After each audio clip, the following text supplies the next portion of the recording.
Rajasthan board class 10 सामाजिक विज्ञान का पेपर आ चुका है और आप बच्चे काफ़ी परेशान हो रहे थे। तो सबका ये कहना था सर नहीं आप उस पर कुछ इंपॉर्टेंट क्वेश्चंस लेके आइए। तो देखिए जिन बच्चों ने पूरे साल तैयारी नहीं की है उनके लिए तो ये मान के चलिए ये एक तरह से उनको पास कराने के लिए पूरा मटेरियल है। और जिन बच्चों ने पूरे साल पढ़ाई की है, इंटेलिजेंट है, तो आप लोग भी लास्ट तक देखिए क्योंकि इसमें मैं सारे इंपॉर्टेंट क्वेश्चंस के बारे में बात करने वाला हूँ। और हाँ, सबसे बड़ी बात ये कि आप लोगों को जो SST वो लर्न नहीं होती, खासतौर पर इंग्लिश मीडियम वाले बच्चों को, तो आप सभी के लिए कि कैसे अच्छे से अच्छे आप इसको याद कर सकते हैं आसान भाषाओं में, वो मैं लेकर के आया हूँ। ये पेपर नहीं है, मैं पहले बता दूं, ये एक सैंपल पेपर है, लेकिन मैं आपको साथ के साथ इंपॉर्टेंट क्वेश्चन भी देने वाला हूं जिनके बोर्ड में आने के पूरे चांसेस हैं। देखिए पूरे क्वेश्चंस मैंने हर चैप्टर वाइज बनाए हैं, लेकिन अभी हम फिलहाल शुरू करते हैं। सबसे पहले इसके देखिए, सबसे पहले आपके बहुविकल्पी प्रश्न आएंगे। ये कहीं से भी आ सकते हैं, लेकिन इसके लिए आपको जो टॉपिक तैयार करने हैं वो मैं बीच बीच में आपको इंपॉर्टेंट टॉपिक हर चैप्टर के बताता जाऊंगा कि कैसे आपको आज सामाजिक विज्ञान की पूरी तैयारी करनी है। ठीक है, चलिए देखिए सबसे पहले जैसे इसका क्वेश्चन है कि रॉलेट एक्ट कब पारित हुआ था, तो ये 1999 में हुआ था, 1919 में। ठीक है, तो आपका आंसर हो गया। 1785 में सूत काटने वाली नई मशीन का आविष्कार किसने किया था? हारग्रेव्स, स्टैनली, रिडले या जॉन्स? तो हारग्रेव्स। भारत में प्रेस का जनक किसे माना जाता है? हिक्की। ठीक है ना। केरल में सॉफ्टवेयर प्रौद्योगिकी पार्क कहां पर है? कोच्चि में, तिरुवनंतपुरम, कोयम्बटूर? कहां पर है? तिरुवनंतपुरम में। ठीक है ना। फिर भारत में, अगर हम भारत में देखें तो भारत में किस प्रकार की पार्टी व्यवस्था है? द्विदलीय, एकदलीय, बहुदलीय है। हर लोकतांत्रिक व्यवस्था के सामने किसी न किसी रूप में चुनौती है ही, विस्तार की या लोकतंत्र मजबूत करने की। तो देखिए लोकतांत्रिक व्यवस्था में लोकतंत्र को मजबूत करने की चुनौती होगी, है ना। भारत की राष्ट्रीय आय का प्रमुख स्रोत, जो हमारे राष्ट्रीय आय आती है उसका प्रमुख स्रोत क्या है? सेवा क्षेत्र। ठीक है। SHG, एस का मतलब सेल्फ हेल्प ग्रुप। देखिए आप इस तरह से कई क्वेश्चन तो आप अगर थोड़ा दिमाग लगाएंगे तो भी हो जाएगा। SHG मतलब स्वयं, मतलब सेल्फ हेल्प ग्रुप, तो सेल्फ का मतलब स्वयं, तो स्वयं सहायता समूह। साथ के साथ आप जिन बच्चों ने पढ़ाई नहीं की है, भारत का नक्शा आप लोग बहुत अच्छे से करके जाइएगा। मैं इसलिए ये पहले ही बता रहा हूँ, ये 4 नंबर का आएगा और ये आराम से आप बटोर सकते हैं। देखिए जैसे मान लीजिए आपको दे दिया जामनगर, अब जामनगर कहाँ है? गुजरात में। तो अगर आपको पता है कि गुजरात कहाँ है तो आप उसको मेंशन कर सकते हैं। तो भारत का नक्शा अच्छे से करके जाइए। जैसे बीकानेर कहाँ है? तो राजस्थान में। ठीक है ना। तो इस तरह से ये जो पॉइंट्स आएंगे तो ये आप एक बार ये जरूर 4 नंबर का कर जाइएगा, क्योंकि ये 4 नंबर से आपके पक्के हो जाएंगे। अगला देखते हैं। देखिए वैश्वीकरण में महत्वपूर्ण भूमिका निभाने वाले कारक कौन से हैं? सूचना एवं संचार प्रौद्योगिकी, परिवहन प्रौद्योगिकी या वह दोनों? तो ये दोनों ही वैश्वीकरण समझ गए, ग्लोबलाइजेशन। तो देखिए जब ग्लोबलाइजेशन होगा मतलब एक देश से दूसरे देश में सामान जाएगा तो उसके लिए सूचना प्रौद्योगिकी भी चाहिए और परिवहन भी चाहिए, तो दोनों हो गए। थोड़ा सा दिमाग लगा के क्वेश्चन कीजिएगा। मैं फिर कह रहा हूँ बहुत अच्छे पेपर हो सकता है आपका।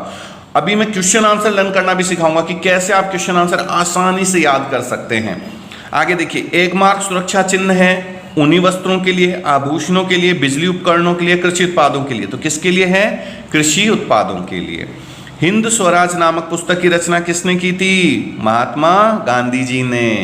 निम्नलिखित में से कौन सी एजेंसी सार्वजनिक क्षेत्र के संयंत्रों के लिए स्टील का विपणन करती है? स्टील के लिए सेल है ना, एस। देखिए स्टील एस से होता है और एस से सेल, मिला ना। अब हम देखते हैं कुछ फिलअप्स के क्वेश्चंस। देखिए इसमें सत्याग्रह तो शुद्ध आत्मबल है, सत्य ही आत्मा का आधार होता है, इसीलिए इस बल को क्या कहते हैं? सत्याग्रह का नाम दिया गया है। ये क्या, ये सत्याग्रह लिख देना है। सिल्क मार्ग से मुख्य रूप से चीजों का व्यापार होता था। सिल्क मार्ग से किन का व्यापार होता था? एक तो चीनी और एक रेशम। ठीक है। प्राचीन भारत में सूती वस्त्र से बनाए जाते थे। किससे बनाए जाते थे? हथकरघा। हाथ से बनाने वाली मशीन को क्या कहते हैं? हस्तकरघा। अमेरिका एवं ब्रिटेन में फिलिंग द ब्लैंक शासन व्यवस्था है। कैसी है? द्विपार्टी, दो पार्टी सिस्टम है ना, 2 पार्टी सिस्टम है। द्विदलीय व्यवस्था, द्विदलीय है ना, द्विदलीय। 1 रुपए का नोट फिलिंग द ब्लैंक्स मुद्रा है। कैसी है? वास्तविक मुद्रा है ना। उपभोक्ता आंदोलन का जन्मदाता किसे कहा गया? रेनाल्डे है शायद, रैल्फ रेनाल्डे को माना जाता है। तो ये आपके वेरी शॉर्ट आ गए। अब मैं इंपॉर्टेंट क्वेश्चंस आपको बताने जा रहा हूं। देखिए ये कुछ महत्वपूर्ण प्रश्न हैं, साथ ही आपको मैं याद करना भी सिखाता हूं कि आप कैसे याद करेंगे। जैसे मान लीजिए रूमनीवाद क्या है? तो रूमनीवाद एक ऐसा सांस्कृतिक आंदोलन है। तो क्या हो गया ये? सांस्कृतिक आंदोलन। ठीक है, जो एक विशेष प्रकार की राष्ट्रीय भावना का विकास करना चाहता है। क्या करना चाहता है? राष्ट्रीय भावना का विकास। अब रूमनीवाद भावनाओं, अंतर्दृष्टि और रहस्यवादी भावनाओं पर जोर देता है। किस पे? रहस्यवादी भावनाओं पर जोर देता है। ये तो याद हो जाएगा। अब देखिए, इसने साझा सामूहिक विरासत की अनुभूति और साझा सांस्कृतिक अतीत को राष्ट्र का आधार बनाने पर बल दिया है। किस किस को? देखिए, सामूहिक विरासत की अनुभूति, सामूहिक विरासत की अनुभूति और साझा सांस्कृतिक अतीत को राष्ट्र का आधार बनाने का बल दिया है। अब आप जब आंसर करेंगे तो कैसे करेंगे? सांस्कृतिक आंदोलन, तो क्या लिखेंगे? रूमनीवाद एक सांस्कृतिक आंदोलन है जो कि लोगों के अंदर राष्ट्रीय भावना का विकास करना चाहती है ना। ये एक सांस्कृतिक आंदोलन है जो लोगों के अंदर राष्ट्रीय भावना का विकास करती है। ये आप आपकी लैंग्वेज में बदलेंगे। फिर अंतर्दृष्टि रहस्यवादी भावनाओं, तो ये रूमनीवाद मुख्य रूप से रहस्यवादी भावनाओं पर जोर देती है ना। और ये साझा सामूहिक विरासत की अनुभूति और साझा सांस्कृतिक अतीत को राष्ट्र का आधार बनाना चाहती हैं। तो इसको आप अपनी भाषा में बदल सकते हैं, बस ये शब्द आपको अच्छे से याद करने थे। ठीक है, अगला देखिए, ब्रेटन वुड्स समझौता क्या है? दोनों विश्व युद्धों, तो विश्व युद्धों के मध्य अंतर्राष्ट्रीय आर्थिक व्यवस्था को सुनिश्चित करने, औद्योगिक विश्व में आर्थिक स्थिरता एवं पूर्ण रोजगार को बनाए रखने हेतु जुलाई 1944 में अमेरिका स्थित न्यू हैम्पशायर के ब्रिटेन वुड्स नामक स्थान पर, यह जगह का नाम है अमेरिका में, पर संयुक्त राष्ट्र मौद्रिक एवं वित्तीय सम्मेलन में जो सहमति बनी थी उसे ब्रिटेन वुड्स समझौता कहा जाता है। अब देखिए, ये शब्द आपको, तो आप कैसे लिखेंगे? दोनों विश्व युद्धों के बाद विश्व में औद्योगिक आर्थिक स्थिरता लाने के लिए, आर्थिक मतलब पैसों की आर्थिक स्थिरता लाने के लिए अमेरिका में ब्रेटन वुड्स नामक जगह पर एक समझौता किया गया। कहां पर हुआ था? अमेरिका में ब्रेटन वुड्स नामक जगह पर एक समझौता किया गया। इसे ब्रेटन वुड्स समझौता कहते हैं। किस लिए किया गया था? कि भाई पूरे विश्व में आर्थिक स्थिरता है। तो ये पूरा आंसर देखिए आर्थिक स्थिरता पर है, और कहां पर हुआ था? अमेरिका में। तो इस तरह से आप आंसर याद कीजिए। अगला देखिए, सुभेद जातियां क्या होती हैं? कोई दो उदाहरण दीजिए। तो देखिए, वे जातियां जिनकी संख्या घट रही है, संख्या क्या हो रही है? घट रही है, सुभेद जातियां कहलाती हैं। यदि इनकी संख्या पर विपरीत प्रभाव डालने वाली परिस्थितियां नहीं बदली जाती और इनकी संख्या घटती रहती है तो ये संकटाग्रस्त जातियों की श्रेणी में शामिल हो जाएंगे। मतलब इनकी संख्या लगातार कम हो रही है। अगर इनको समय पर अगर नहीं इनके लिए काम किया गया, या इनकी संख्या को अगर इसी तरह से कम करते चले गए, संख्या कम होती चली गई, तो ये संकटाग्रस्त जातियां हो जाएंगी। यानी अभी तो इनकी संख्या सही है, लेकिन धीरे धीरे इनकी संख्या कम होती जा रही है। इन्हें सुभेद जातियां कहते हैं। जैसे उदाहरण नीली भेड़ और एशियाई हाथी। अब बहुउद्देश्य, देखिए नाम में ही आंसर होता है। जो कोई प्रश्न नहीं आए तो उसके शब्द को पकड़िए। बहु और उद्देश्य, बहु यानी बहुत सारी, उद्देश्य यानी आपके कामों को, कई सारे उद्देश्य को पूरा करने वाले। तो उसको क्या है? मल्टीपर्पज, इंग्लिश में मल्टीपर्पज प्रोजेक्ट्स कहते हैं इसको। तो कई सारे पर्पज को पूरा करने वाले बहुउद्देश्य परियोजनाएं के दो लाभ हैं। क्या क्या है? कोई से दो लिख दीजिए। अब जैसे मान लीजिए बिसलपुर बांध बना, तो बिसलपुर बांध के क्या क्या फायदे हो सकते हैं, वो सारे आप इसमें लिख सकते हैं। ठीक है ना। जैसे देखिए, एक तो ये कि इनसे खेती को निर्बाध गति से जलापूर्ति होने समय पर फसलों की सिंचाई की जा सकती है। तो इसके लिए क्या लिख सकते हैं? फसलों की सिंचाई के लिए आसानी से जल उपलब्ध हो जाता है, लिख लिया। सेकंड, इनसे उद्योगों को ऊर्जा मिलती है। तीसरा, मछली पालन कर सकते हैं, है ना। तो कई सारे लिख सकते हैं। अब आता है रबी की फसल और खरीफ की फसल। रबी की फसल बुआई अक्टूबर से दिसंबर के मध्य करते हैं और काटते कब हैं? अप्रैल से जून माह के मध्य। इसमें कौन कौन सी फसलें आ गई देख लीजिए। सर्दी की फसलें कौन कौन सी हैं? गेहूं, जौ, चना। खरीफ की फसलें, अब देखिए ये कटेगी तभी तो ये उगेगी। तो ये कब से है? मानसून के आगमन के साथ ही जून जुलाई के महीने में बोई जाती है और सितंबर अक्टूबर के माह में काटी जाती है। खरीफ कौन सी है? मक्का, चावल, ज्वार, बाजरा। ये बहुत इंपॉर्टेंट है, अच्छे से करके जाइएगा। अब स्थानीय व अंतर्राष्ट्रीय व्यापार। स्थानीय, एक ही देश के, देखिए एक ही देश के शहरों और कस्बों और गांवों में जो व्यापार होता है उसे स्थानीय व्यापार कहेंगे। लेकिन जब व्यापार एक देश से दूसरे देश के बीच में हो, एक कंट्री से दूसरे देश की कंट्री के बीच में होता है, तो उसे हम अंतर्राष्ट्रीय व्यापार कहते हैं। मैं क्या कह रहा हूं, अगर शब्दों को आप पकड़ना सीख गए तो आप क्वेश्चन आंसर बहुत आसानी से याद कर लेंगे। लोकतंत्र में सत्ता की साझेदारी क्यों आवश्यक है। अच्छा देखिए, सत्ता की साझेदारी क्यों आवश्यक है, उसके पॉइंट देखिए। राजनीतिक हिंसा और राजनीतिक अस्थिरता से बचने के लिए, राजनीतिक हिंसा और राजनीतिक अस्थिरता से बचने के लिए, तथा राजनीतिक व्यवस्था के स्थायित्वता मतलब स्टेबिलिटी के लिए। लोकतंत्र में सभी समूह सत्ता की भागीदारी के माध्यम से शासन व्यवस्था से जुड़े रहते हैं, जिससे कार्यकुशलता बनी रहती है। अब आप अपनी भाषा में लिखिए, देखिए लोकतंत्र में एक पॉइंट तो ये बना सकते हैं, राजनीतिक हिंसा से बचने के लिए सत्ता की साझेदारी आवश्यक है, राजनीतिक अस्थिरता से बचने के लिए भी सत्ता की साझेदारी आवश्यक है। दूसरा, स्थायित्वता, राजनीतिक व्यवस्था की स्थायित्वता के लिए भी लोकतंत्र में सत्ता की साझेदारी आवश्यकता है ना। तो ये पॉइंट आप इस तरह से कर सकते हैं। अब अगला देखते हैं हम, देखिए दबाव समूह, और देखिए दबाव समूह जो है और आंदोलन में अंतर बताइए। दबाव समूह और आंदोलन में अंतर बताते हैं। तो देखिए ये बहुत इंपॉर्टेंट क्वेश्चन है, अच्छे से देखिएगा इसको। दबाव समूह, दबाव समूह किसके लिए वर्ड यूज हो रहा है, देखिए क्या दबाव समूह और आंदोलन में अंतर। दबाव समूह, देखिए दबाव समूहों का संगठन मजबूत होता है, जबकि आंदोलन में संगठन ढीला ढाला होता है। ठीक है, तो आप जब भी अंतर आए तो एक का याद कर लीजिए। जैसे देखिए दबाव समूह का संगठन क्या होता है, मजबूत होगा, तो आंदोलन का क्या होगा, मजबूत नहीं होगा। दबाव समूह में फैसले औपचारिक ढंग से, इसमें औपचारिक होगा तो उसमें अनौपचारिक हो जाएगा। फिर देखिए दबाव समूहों के फैसले आंदोलन के फैसलों की तुलना में कम लचीले होते हैं, मतलब स्ट्रॉन्ग डिसीजन होते हैं। तो ये कम लचीले होते हैं, क्या फैसले, इनके फैसले कम लचीले होते हैं, जबकि आंदोलन के फैसले लचीले होते हैं।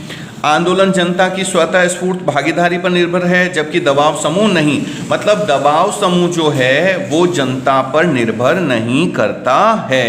तो ये 4 पॉइंट उनके अलग अलग लिख दीजिए, है ना। अगला देखिए, आर्थिक विकास क्या है, प्रति व्यक्ति आय और राष्ट्रीय आय की परिभाषा। आर्थिक विकास, देखिए आर्थिक विकास का अभिप्राय लोगों के जीवन को पहले से बेहतर बनाना है, जीवन को बेहतर बनाना है। आर्थिक, प्रति व्यक्ति आय, राष्ट्रीय आय को कुल जनसंख्या से भाग देने पर, समझ रहे हैं, राष्ट्रीय आय को कुल जनसंख्या से भाग देने पर प्राप्त आय को प्रति व्यक्ति आय कहते हैं। और राष्ट्रीय आय एक लेखा वर्ष में किसी देश में उत्पादित अंतिम वस्तुओं और सेवाओं के बाजार मूल्य के जोड़े को राष्ट्रीय आय कहते हैं। मतलब एक साल में जो उसका अंतिम लास्ट में जब वस्तुओं और सेवाओं के बाजार मूल्य को जो जोड़ के निकालते हैं उसे हम राष्ट्रीय आय कहते हैं। अब देखिए खुली बेरोजगारी और प्रच्छन्न बेरोजगारी में विभेद कीजिए।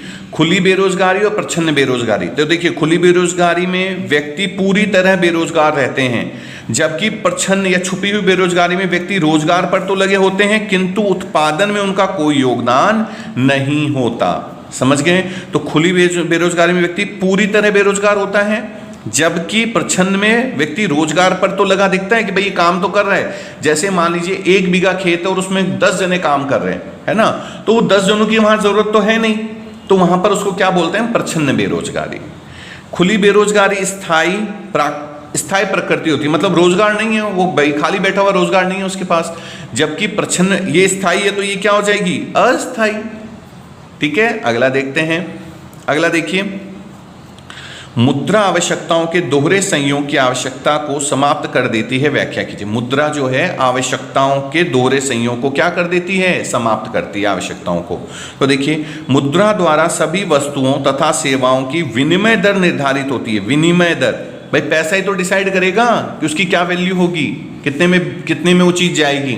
तो विनिमय दर कौन निर्धारित करता है, उसकी मुद्रा, पैसे। अतः कोई भी व्यक्ति अपनी वस्तु बेचकर मुद्रा प्राप्त कर उस मुद्रा से अन्य आवश्यक वस्तुएं क्रय कर सकता है, खरीद सकता है।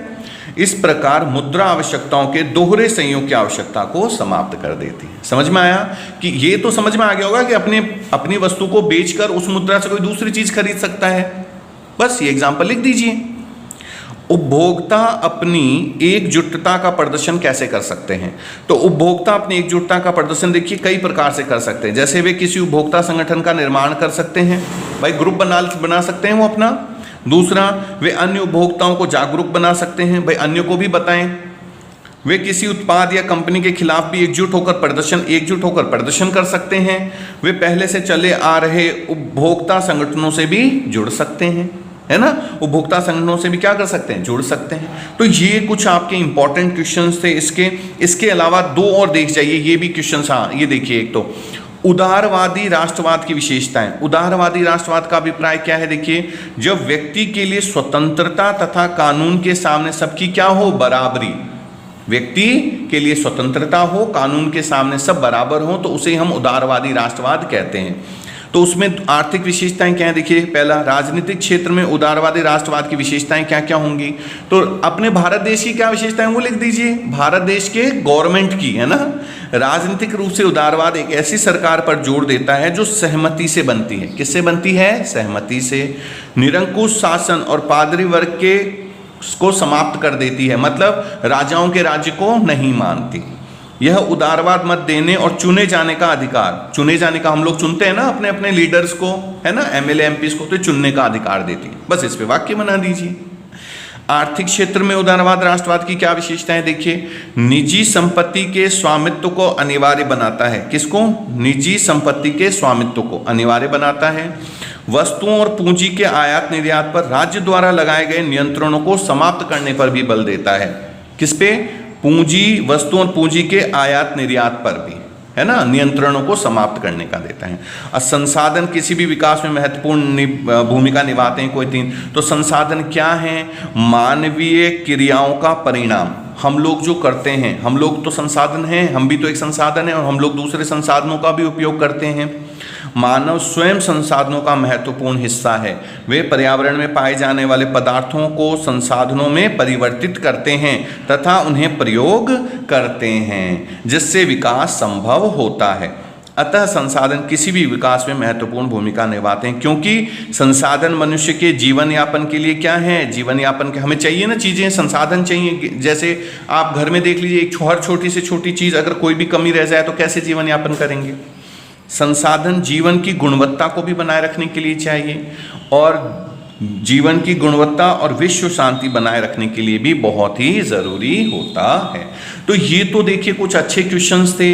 अब मैं आपको जो आपके बड़े चैप्टर्स हैं, देखिए पढ़ने का तरीका क्या है मैं वो भी बता देता हूँ आप लोगों को। सबसे पहले देखिए, आप लोग एक चीज़ ध्यान रखिए, अब लास्ट टाइम है तो लास्ट टाइम पे आप लोग को क्या करना है, आपके जो बड़े चैप्टर्स हैं मैं उनके कुछ इंपॉर्टेंट पॉइंट्स आपको बता देता हूं, कौन कौन से हो सकते हैं आपके इंपॉर्टेंट पॉइंट। देखिए, जैसे अगर आप पहले चैप्टर को देखेंगे, जो पहला चैप्टर है ना आपका, पहले चैप्टर में आपके कुछ क्वेश्चंस जो हैं, अभी हम इसको थोड़ा सा डीप कर लेते हैं। देखिए, सबसे पहले हम आते हैं इतिहास में। इतिहास का देखिए चैप्टर फर्स्ट, ये जो मैं जो चैप्टर बता रहा हूँ, ये बड़े बड़े चैप्टर्स जो हैं आपके, उनके बारे में मैं आपको बता रहा हूँ। इनको आपको पॉइंट्स को अच्छे से देख के जाना है, यकीन मानिए आपका पेपर बहुत अच्छा होगा।